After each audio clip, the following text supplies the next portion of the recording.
Terceiro estudo dessa sequência. Na lição anterior estávamos falando a respeito do conselheiro e não consegui terminar completamente. O último item que eu tenho nessa lista de 10 qualificações é a questão de uma atitude sacerdotal, sempre querendo restaurar a vida. Nós lemos em Hebreus capítulo 4, verso 15 e 16, porque não temos um sumo sacerdote que não possa compadecer-se das nossas fraquezas, porém um que, como nós, em tudo foi tentado, mas sem pecado. Chegamos, pois, com confiança ao trono de graça, para que possamos alcançar misericórdia e achar graça, a fim de sermos ajudados em tempo oportuno. Hebreus capítulo 4, versos 15 e 16. Jesus era alguém para quem as pessoas podiam chegar com plena confiança, sem medo, porque seriam ajudadas. E o conselheiro deve demonstrar, ou deve inspirar confiança, porque muitas pessoas têm medo de ir para o conselheiro. E Jesus disse, o escritor diz, podemos chegar com confiança, não ao trono de juízo, mas ao trono de graça, para que possamos receber misericórdia e achar graça, a fim de sermos ajudados em tempo oportuno. Então, essa é uma questão muito importante no aconselhamento bíblico. Queremos entrar numa área agora que, talvez, no primeiro momento, as pessoas vão pensar, por que tratar desse assunto?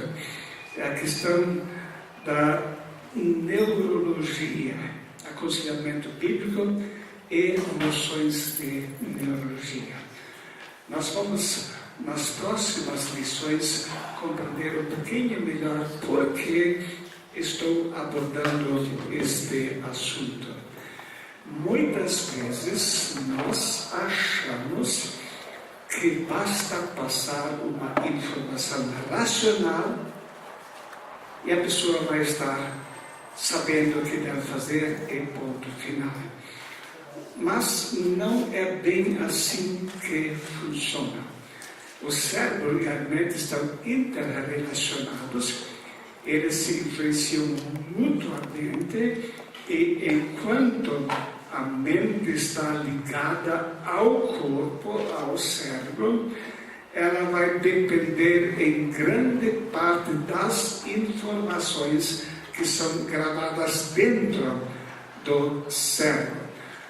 Todas as nossas convicções estão gravadas no nosso cérebro na forma de conexões nervosas que se propagam através de botões sinápticos e para a gente poder raciocinar, enquanto no corpo, dependemos dessas conexões. Muitas vezes se compara a mente com software e o cérebro com hardware, onde estão sendo gravadas as informações, então, dentro do nosso cérebro. Muitas pessoas acham que uma criança nasce sem qualquer tipo de informação. Como Jean-Luc apresentava isso, uma tábua rasa, não tem nada. Mas não é isso que acontece. Uma criança nasce já com um programa básico implantado.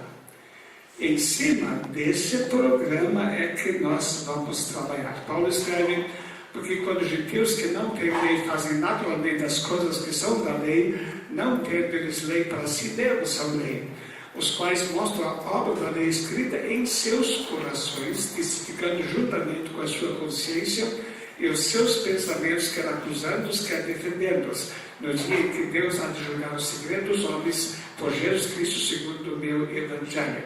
Ainda notamos aqui que pessoas que mesmo que não aprenderam a lei, eles têm uma lei no seu coração e a consciência vai julgar eles de acordo com o cumprimento daquilo que está dentro deles ou aquilo que não está dentro deles. ciência atualmente admite que não é assim como Jean-Luc ensinava. Ele dizia que a criança nasce como tábula rasa. O que significa essa expressão? Naquela época, eles passavam cera em cima de uma tábua e escreviam o texto nessa tábua. E quando queriam escrever o texto, eles raspavam essa tábua, tiravam toda a cera fora, passavam uma nova camada e escreviam de novo. Então, dali a expressão tábua rasa quer dizer uma tábua raspada. Então, ele dizia que a pessoa nasce com uma tábua raspada, não tem nada escrito lá, e tudo que a pessoa vai adquirir em forma de conhecimento, isso vai ser novo. O Alexandre Afonso Dias, ele usou essa afirmação para afirmar uma condição em que a consciência é desprovida de qualquer conhecimento inato, tal como uma folha em branco a ser preenchida. Mas não é assim. Estou acompanhando certo lá? Está atrasado. O senhor acabou de falar isso. Agora está certo? Não, acabou o próximo. Então vamos ver. Agora. Ok, agora vem Jean-Luc. Ok, vamos deixar para trás agora. Vamos ver pesquisas recentes. Um estudo realizado pela Universidade de Yale, nos Estados Unidos, e publicado na revista Nature, descobriu algo curioso sobre o comportamento dos bebês. Crianças com 3 meses de idade podem não só diferenciar o bom e o mal, como também mostram preferência pelo primeiro. A pesquisa foi conduzida com a apresentação de alguns shows de marionetes mostrando para uma criança de cada vez. Um deles, um boneco de madeira, tenta sem sucesso abrir uma caixa de brinquedos. Então, um boneco com característica boa chega para ajudar o primeiro. Para completar, o terceiro marionete, esse com atitudes ruins, aparece na história para bater na caixa e atrapalhar os outros 2 amiguinhos. Depois da apresentação, os pesquisadores mostraram aos bebês os bonecos do bem e do mal, lembrando que esses estudiosos não sabiam qual marionete era boa ou má.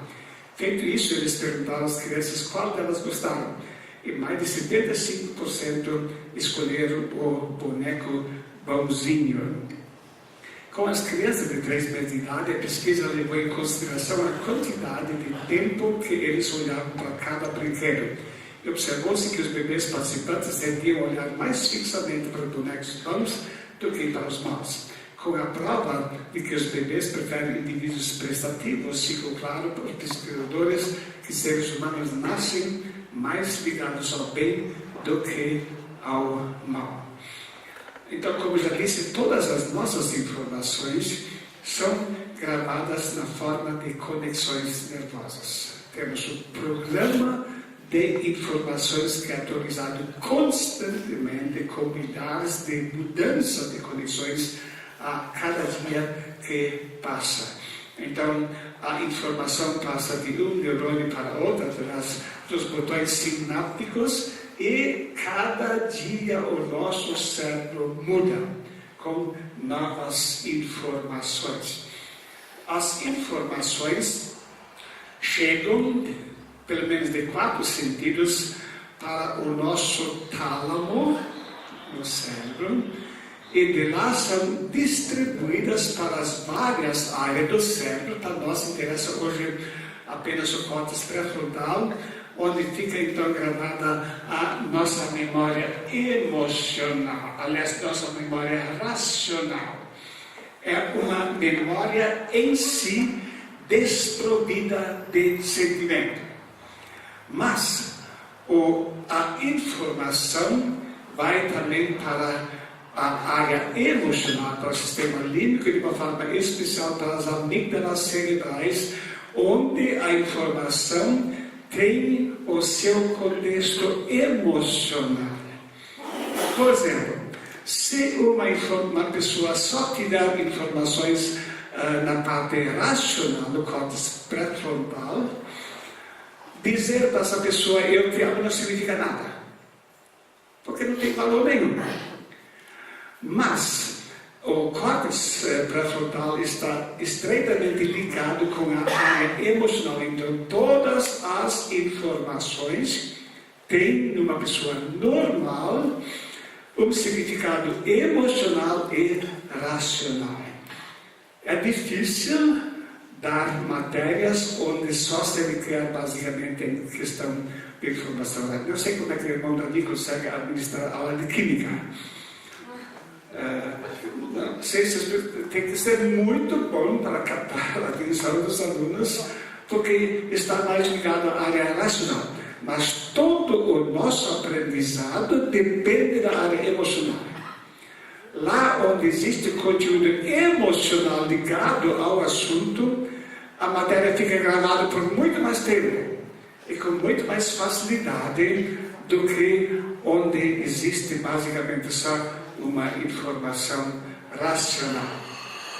As amígdalas são importantes para a autopreservação, a questão do medo, a questão do cuidado. Então, uma questão muito importante na área da aprendizagem é justamente a questão se a pessoa está captando as informações também no sentido emocional. Então, as amígdalas vão dar um sentido de valor emocional, no sentido também de confiar, ou no sentido de preservação da segurança. Por exemplo, se uma pessoa tem a amígdala destruída, ela não vai ter o mínimo medo de nada, porque essa parte está desconectada. Existe um caso atualmente no Canadá, uma senhora sempre tem que ter alguém ao seu lado, porque ela vê o trem chegar, vai na frente e é fascinada, porque não tem medo, não tem noção de medo. Se alguém diz, eu gosto disso, o que é isso? Não entendo. Então, ela não capta absolutamente nada no sentido emocional. E no controle das atividades emocionais, isso é fundamental também para ela. Com a nossa tela na frente. Então, as emoções estão diretamente ligadas ao conceito de aprendizagem. A pessoa vai aprender com facilidade questões ligadas emocionalmente e não vão conseguir gravar a médio e longo prazo aqueles que não têm nenhum componente emocional. As emoções, as amígdalas, vão dar para a pessoa condições para realmente aprender. A mera informação sobre sentimentos e padrões de conduta vai ter pouco efeito sobre a aprendizagem. Por exemplo, eu vou dizer, você deve fazer isso, isso e aquilo. Ok. Vai mudar? Muitas vezes não. No aconselhamento, nós sempre precisamos ter levar em consideração o aspecto emocional também. O ensino de Jesus estava cheio de emoções. Por exemplo, por que passaram por aquela tempestade lá no barco? Jesus queria ensinar que ele tinha poder sobre a natureza. Mas ele poderia ter falado, olha, você pode saber que tem poder sobre a natureza, não ia significar nada. Mas entrando na tempestade e mostrando, mandando, dando ordem para o mar se aquietar, sim. Isso agora tem um valor emocional. A Bíblia fala sobre essa questão. Com aquele programa básico que Deus implantou na nossa mente, pode acontecer três coisas. Ou ela é usada e reforçada, e por isso temos tanto na Bíblia sobre o ensino para as crianças, Deuteronômio capítulo 6, né? Delas, ele fala assim, teu filho, a tua casa, assim por diante. Então precisa ser reforçado para prevalecer. Informações para prevalecer durante o resto da vida precisam ser reforçadas de uma forma muito insistente e andando pelo caminho, quer dizer, pelas experiências do dia a dia. Nós queremos ter Hoje à tarde, se Deus me permitir, eu estudo a respeito da adolescência, então vou dar um pequeno exemplo sobre como reforçar emocionalmente os ensino, né? Mas o mantimento sólido é para os perfeitos, os quais, em razão de costume, têm os sentidos exercitados para discernir tanto o bem como o mal. Então, os sentidos têm que ser exercitados para fixar. Se não são exercitados, as informações são enfraquecidas. A Bíblia diz, do qual muito temos a dizer, de difícil interpretação, porque vos fizestes negligentes para ouvir. Então, se a pessoa não vai ter reforçado esses princípios, se ela é negligente, então não vai avançar. Não tem como progredir. Então, as informações precisam ser confirmadas. Ou, em terceiro lugar, essa informação pode ser negada e substituída por outras informações. A Bíblia diz, pois mudaram a verdade de Deus em mentira e honraram e serviram mais a criatura do que o Criador, que é bendito eternamente. Então, Deus nos deu um programa básico. Esse programa tem que ser reforçado continuamente com exercícios, senão vai enfraquecer, ou pode ser implantado um programa alternativo perverso. Em Romanos capítulo 1 nós lemos, então, como é que é esse programa alternativo perverso, onde a pessoa realmente crê no erro. E a Bíblia diz, para que creiam na mentira. Então, é realmente uma convicção. E quando o ladrão diz que uma pessoa que ele assaltou e tentou evitar, merecia morrer, fala isso com toda a frieza. Porque não sente mais, não tem mais aquele padrão de verdade, de amor e assim por diante. Nós temos, então, em 3 áreas.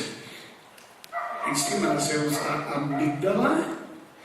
As amígdalas estão praticamente prontas ao nascer e lá fica gravado, então, em grande parte, o conteúdo emocional da situação. Depois temos o córtex pré-frontal, ele amadurece, ele não vem pronto, ele amadurece aos poucos e a pessoa vai aprendendo aos poucos a tomar decisões. E, finalmente, o córtex órbito-frontal, ele só chega a amadurecer realmente lá aos 18, 19 anos ou 20 anos de idade.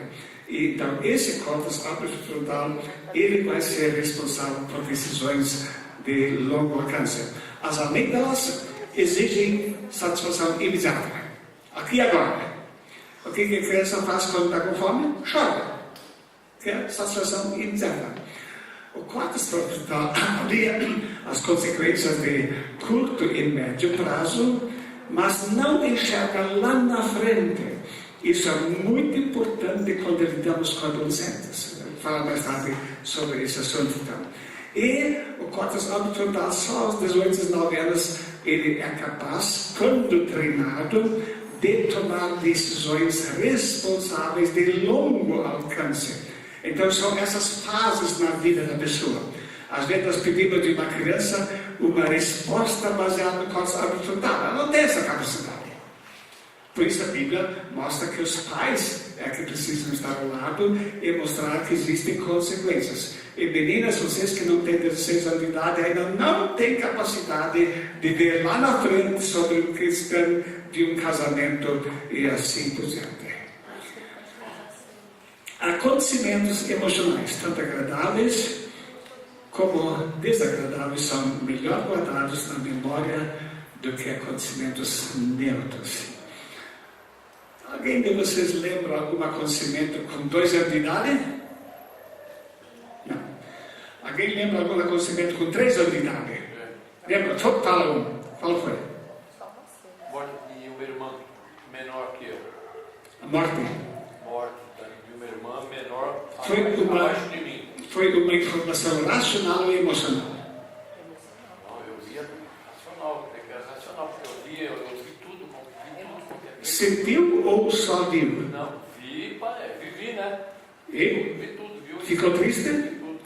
Ficou triste? Não sei se foi o momento de ficar triste, não entendo, nessa hora não entendo. Mas é uma experiência emocional. As primeiras experiências que nós gravamos são de conteúdo emocional, porque ficam gravadas mais profundamente e a pessoa vai se lembrar disso por muito mais tempo. Então temos que lembrar sempre que as pessoas para as quais nós vamos servir de conselheiros, elas têm uma memória dupla, racional e emocional. E nós vamos precisar levar isso em consideração no trabalho. Mensagens emocionais dificilmente podem ser apagadas mediante mensagens racionais apenas.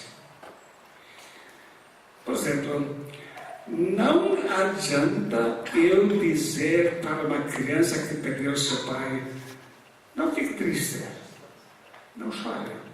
Vai ajudar? Nada. Vai prejudicar. Nós temos 2 jovens na nossa escola.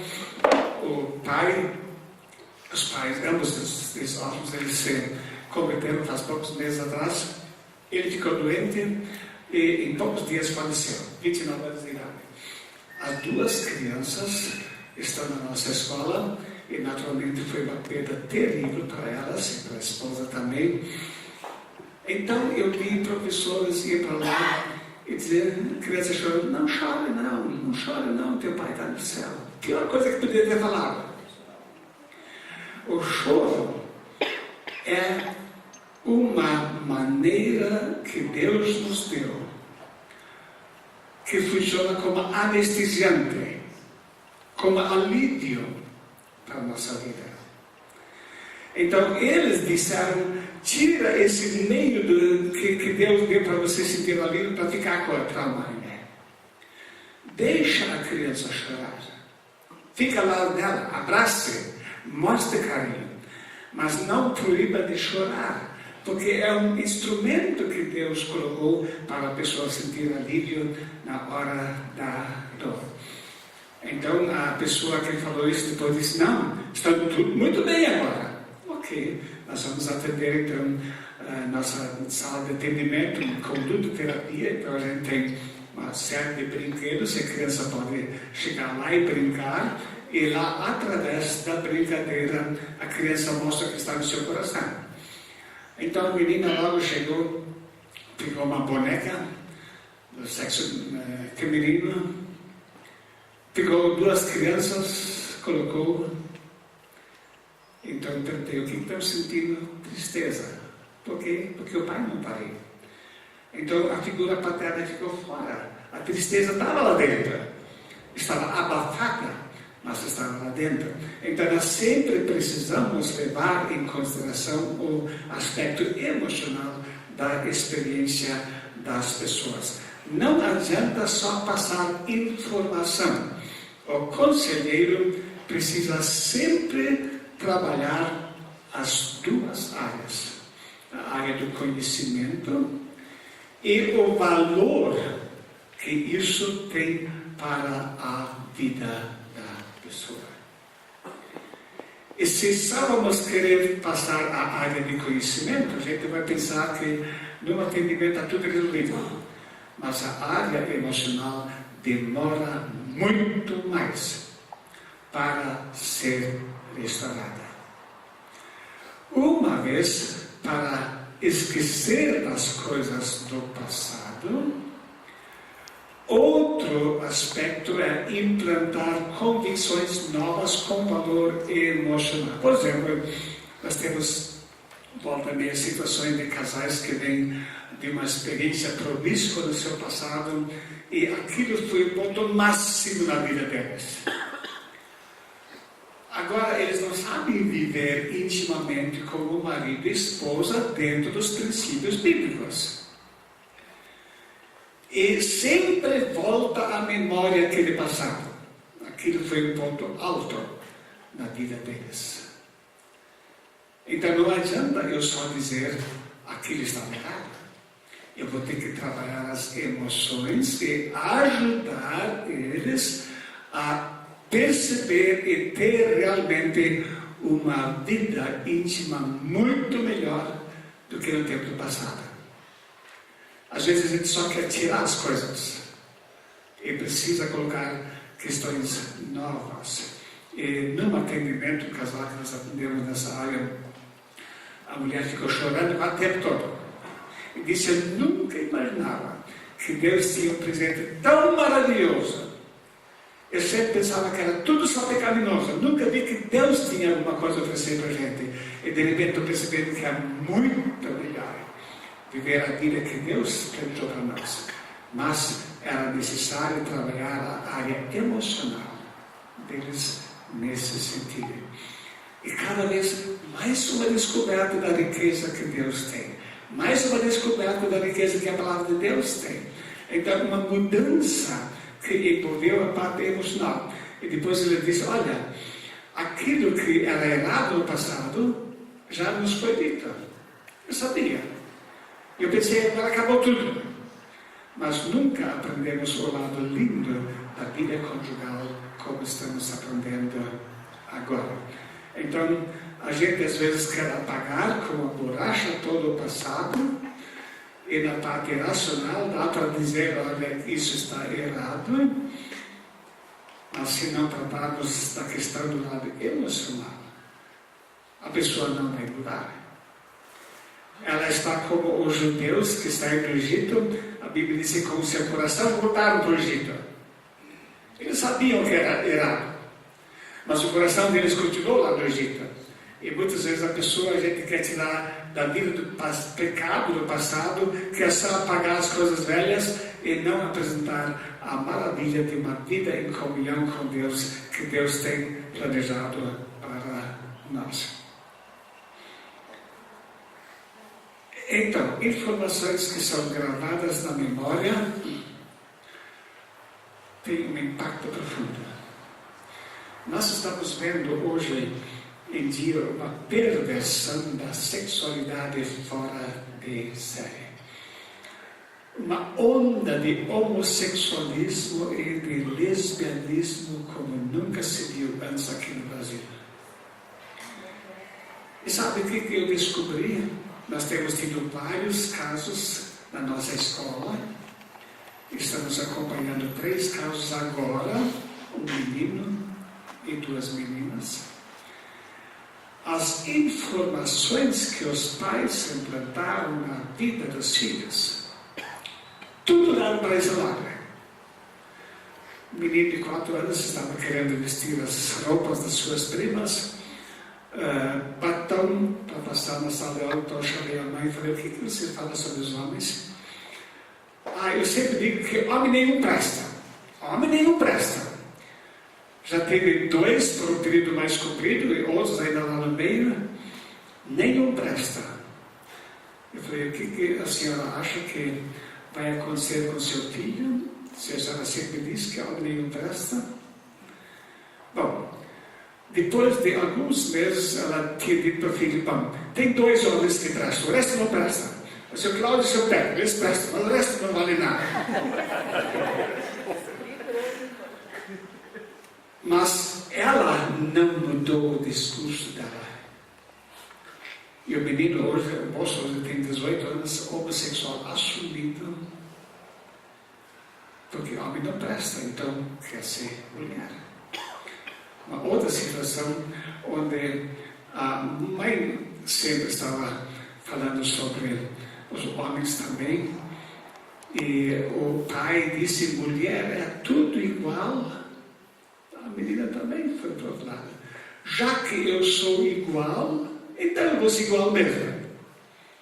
Ainda essa semana conversei com uma senhora, uma pessoa casada, tem alguns filhos.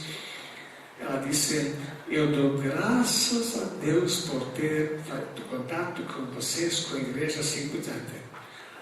Porque a minha mãe sempre disse: você vai ser prostituta, você tem corpo de prostituta. Desde pequeno ela sempre falou isso aí. Eu realmente achei que minha vida não valia para nada mais do que isso. Ela disse: o primeiro impacto foi quando eu visitei a sua família. Nos convidamos para a nossa casa e eu tinha o costume de entrar, abraçar a minha esposa, beijar, perguntar como é que ela estava, falar. Todo homem faz isso, né? E daí quando ela estava lá olhando, eu percebi que ela estava observando. Bom, sem dúvida não tinha muita experiência nesse sentido. Depois eu vi que ela chamou a minha filha de lado. Ela disse: teu pai faz isso sempre ou só porque eu estou aqui? Minha filha: faz o quê? Eu vi ele abraçar a tua mãe, beijar ela, perguntar como é que ela estava, dizer que amava ela. Ele faz isso sempre? Eu falei: bom, isso é normal aqui em casa. Existe isso? Existe. Ela sempre falava: eu não vou casar nunca, mas nunca.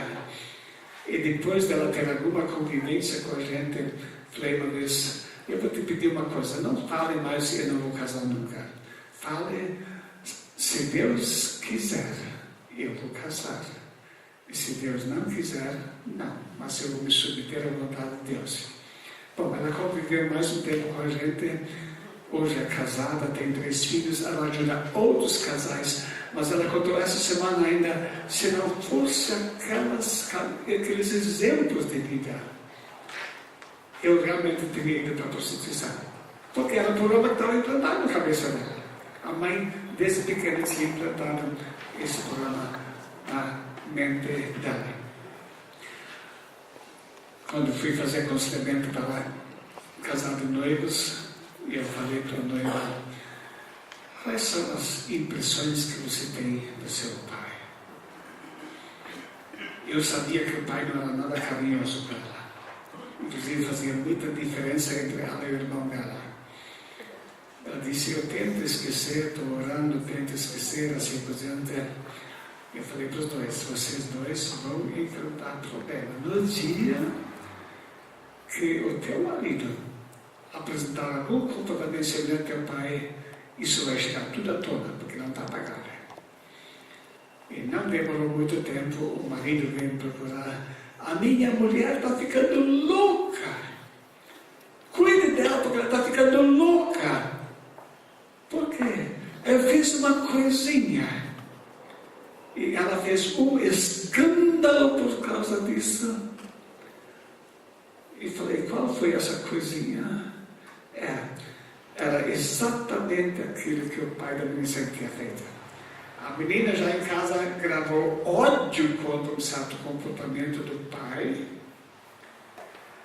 O marido fez uma coisinha pequena parecida, então ela somou o ódio contra o pai, contra essa pequena coisa que o marido tinha feito e estourou. Era a última gota. Tantas vezes tem tanta coisa gravada. Nós sempre temos no nosso aconselhamento adolescentes e trabalhamos essas áreas todas, porque muitas mulheres não conseguem viver plenamente a vida marital por causa de mensagens que estão implantadas lá no emocional dela. Então é necessário fazer um trabalho, e graças a Deus pelas portas abertas, os próprios pais que vêm pedir, as adolescentes vêm pedir também. Mesmo na escola, as meninas do 5º ano sempre vêm pedir: quando vocês vão falar de novo conosco? Porque elas sabem o que a Bíblia ensina, mas as emoções estão tão fortes que impedem elas de agir de acordo com os princípios da Bíblia. A mulher, isso existe também, né? Ainda não existe uma lei Maria da Penha para os homens, né? O homem disse: minha mulher bateu em mim, eu não quero bater de volta. E como é que é na casa do pai? A mãe dela também sempre batia no pai.